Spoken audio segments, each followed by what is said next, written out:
पूज्य भाई जी महाराज ऑफिस में विराजमान थे संपादन कार्य में।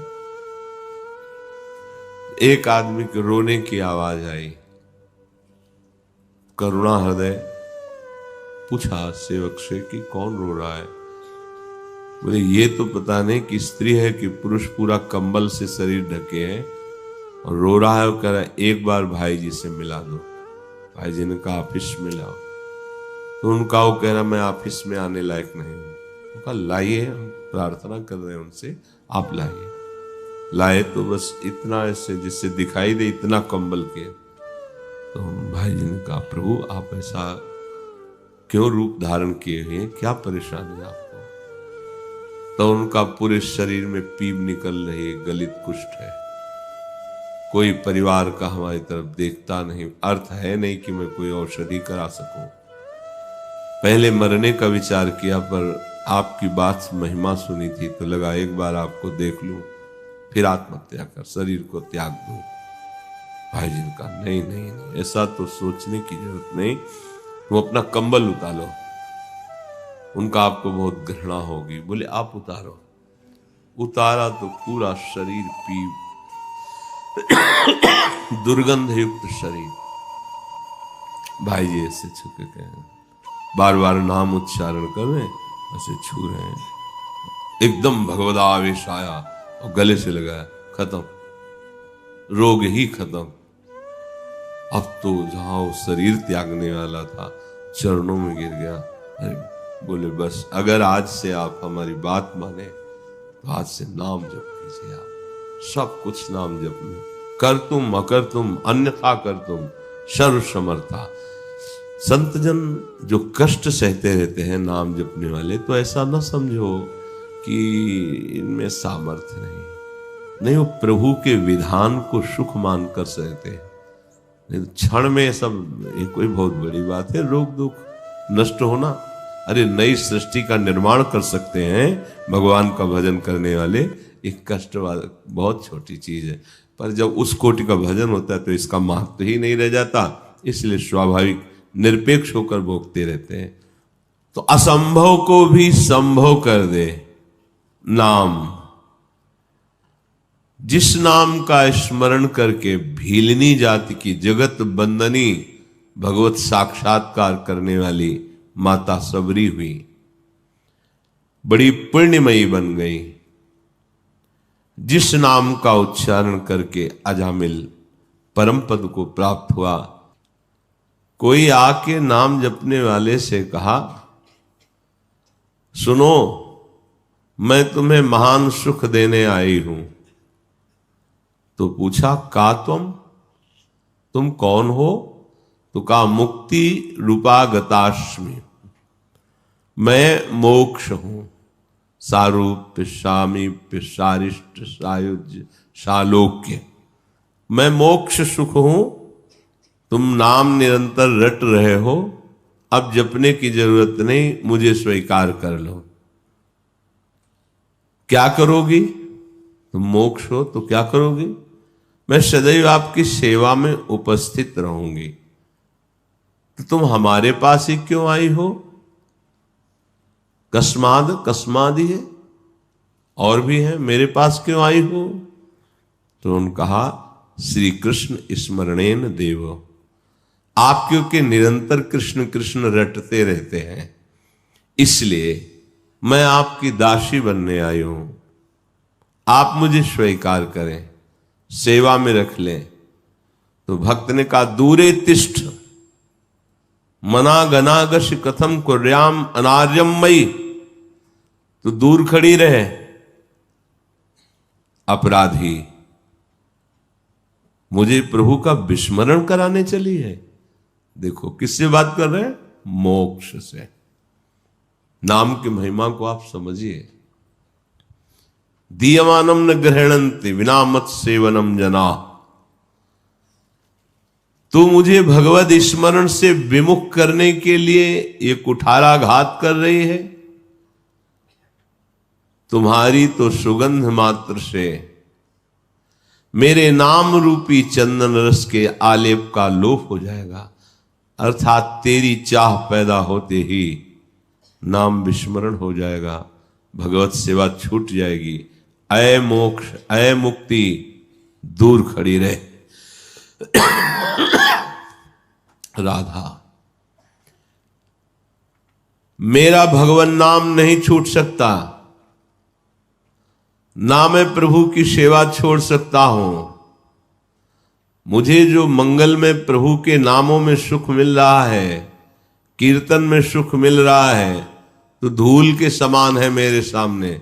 भाग जा, दोबारा कभी मत आना। ये नाम जापक पहला हुआ, भगवान सामने है तो भी नाम। दूसरा, बड़े बड़े महात्मा जन मोक्ष की बात करते हैं, और यहां मोक्ष भगवान नाम जापक से आके प्रार्थना करता है तो दबका देता है, नहीं चाहिए, दूर हट जा। दूरे तिष्ठ मना गना गश कथम कुर्या अनार्यम मई। मुझे भगवत विस्मरण कराने चली है, भाग जा यहां से, मोक्ष को, मुक्ति को। इसलिए बहुत विचार करने पर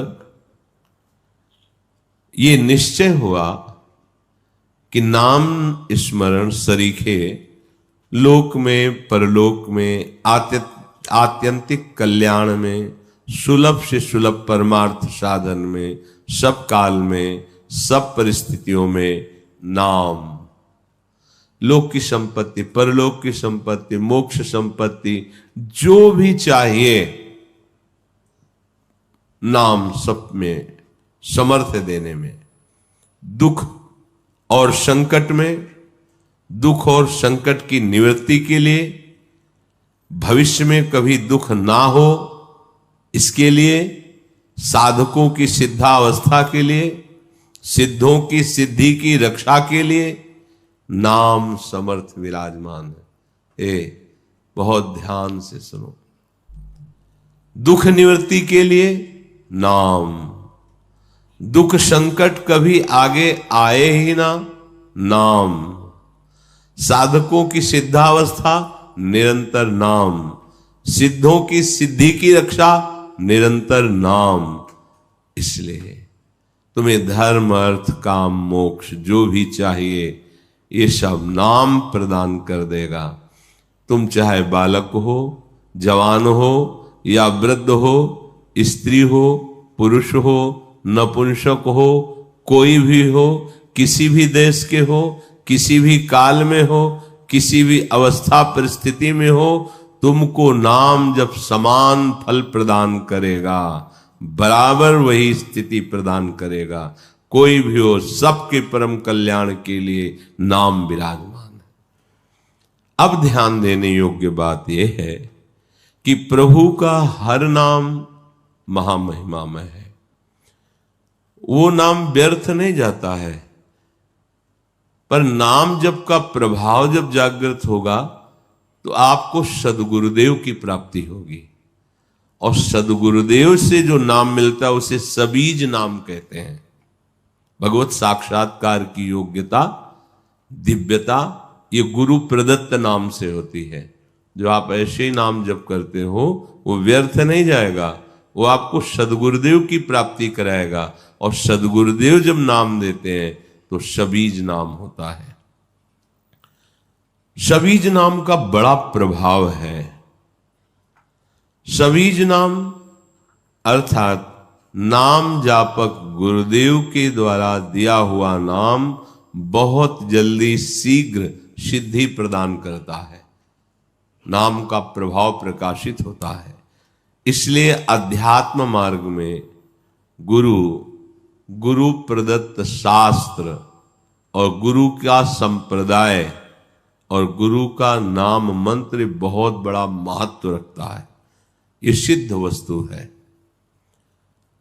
अधिकारी गुरु जब शिष्य को नामोपदेश करता है तो शिष्य की जानकारी में बात नहीं होती, पर वो नाम के साथ अपने जीवन में जपे हुए नाम की शक्ति भी प्रदान करता है।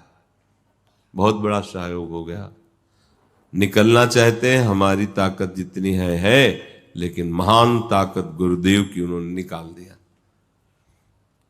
जो सबीज नाम है गुरु प्रदत्त, वो नाम ही केवल उपदेश नहीं देते, उसके साथ नाम जप की हुई जो उनमें पावर शक्ति है वो भी जाती है उसके साथ, तभी बहुत जल्दी आध्यात्मिक उन्नति होने लगती है।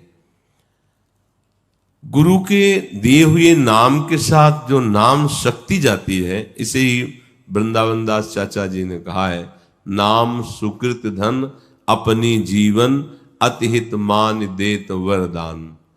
अपने जीवन स्वरूप नाम को वरदान मान करके दे देते हैं, लो जाओ स्वाद लो। तो नाम के साथ जो शक्तिपात गुरुदेव करते हैं, उसके फलस्वरूप साधक के हृदय में अनादिकाल से जो पाप, अज्ञान, अनावरण भगवान का नाम कर देता है। अनावरण माने पाप अज्ञान से रहित कर देता है। जितने विक्षेप आदि दोष हैं भजन के, वो गुरु शरणागत को परास्त नहीं करते। भगवान नाम के प्रभाव से, गुरु प्रदत्त नाम के प्रभाव से उसका हृदय गुरु के अनुकूल हो जाता है। इस कारण दिन प्रतिदिन चमत्कार प्रकट होता चला जाता है। नाम का प्रभाव दिन प्रतिदिन गुरु के जीवन और अनुभव की ओर देखकर शिष्य के मन में नाम बैठ जाता है और एक अवस्था प्रकट होती है जिसे कहते हैं निसंदिग्धता। कोई संशय नहीं रह जाता। अपने गुरु की बात किसी दूसरे से पूछने की जरूरत नहीं है, प्रमाणित करने की। ये आदत आपका नाश कर देगी। ओ हमारे गुरु जी आज ऐसा कह रहे थे, आपका क्या राय है? तो वो राय की जरूरत नहीं है, वो आपको गिरा देगा, क्योंकि उसकी मति गति है और आपके विश्वास में कमी है, तो लाभ ले नहीं पाएंगे।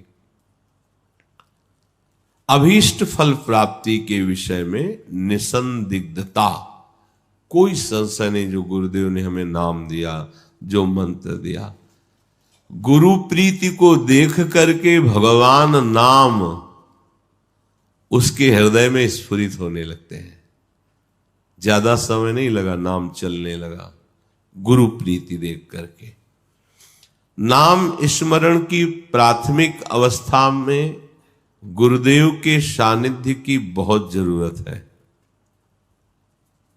भक्ति शास्त्रों का स्वाध्याय ये बाह्य साधन है और गुरु का सानिध्य ये आंतरिक साधन है। क्योंकि शासन हम पर कौन करेगा?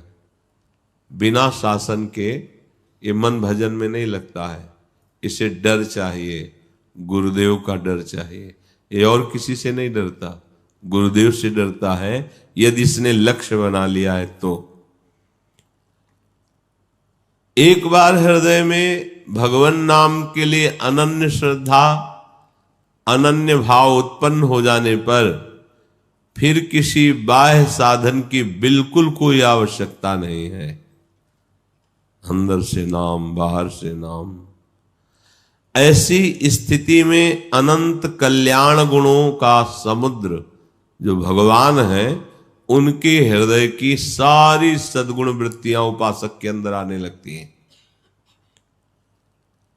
अब वो साक्षात गुरु स्वरूप हो जाता है। जिन गुरु की शरण में हुआ था वही स्वरूप जागृत हो जाता है। भगवान नाम स्वयं प्रकाशित होकर उसे मार्गदर्शन कराने लगता है। बुद्धि नाम पथ के द्वारा ही चलती। नाम जो दिखाई दे रहा है रास्ता, वो अंदर का मार्ग होता है। देखते देखते वो बहुत बड़ा महात्मा बन जाता है नाम जापक। पतितों को पावन करने की सामर्थ, दीनों का उद्धार करने की सामर्थ ये उस उपासक में आ जाती है। जो प्रथम आंतरिक साधन गुरुदेव का शासन, अर्थात कोई भी बात गुरु के विरुद्ध नहीं, और बाह्य साधन निरंतर भक्ति शास्त्र, स्वाध्याय, नाम जप, नाम कीर्तन। नाम जप में कभी आप ऐसे आलस्य प्रमाद को मत आने दें कि आज तो थोड़ा आराम नहीं, मन उतने में ही कुछ गंदगी इकट्ठा कर लेगा। बहुत छोटा शब्द दिखाई देता है भगवान का नाम, राधा, कृष्ण, राम, हरि, पर आप ये समझ लीजिए इस छोटे शब्द में इतनी महान शक्ति विराजमान है कि भगवान को भी ये घसीट लेते हैं। बस यही समझना है, समझना, ज्यादा भाग दौड़ नहीं करनी भगवत प्राप्ति के लिए। नाम स्मरण बहुत सरल साधन दिखाई देता है, पर है नहीं सरल। बराबर चला के देखिए आप इसे, चिल्ला चिल्ला के रोने का मन होता है। जब ये एक तार चलता है ना, तो ऐसा हृदय द्रवित होता है कि अकारण चिल्ला चिल्ला के रोने का मन होता है। जैसे गैस बन जाए तो डकार निकले तो आराम मिलती है, ऐसे ही पता नहीं क्या हो जाता है कि बस रोने का मन होता है। चिल्ला चिल्ला के रोए, हा राधा हा राधा, तो थोड़ी शांति सी मिलती है। किंतु ये अभागे जन, अज्ञानी जन ऐसे नाम को पकड़ते नहीं हैं। अरे सुन लिया चल दिया। ये भौतिक विज्ञान में जिनका आकर्षण हो चुका है, वो भी इन बातों के उपहास करते हैं। और उपहास करे तो और उपहास करे। भगवान के दासत्व का चिन्ह लगाए हैं और वो उपहास करते हैं, तब बड़ा लगता है ये धोखा हो जाएगा, बहुत धोखा हो जाएगा। फिर हम बार बार आप सबसे प्रार्थना करते हैं कि आप खुद पाखंड से बचिए और पाखंड को बढ़ावा मत दीजिए।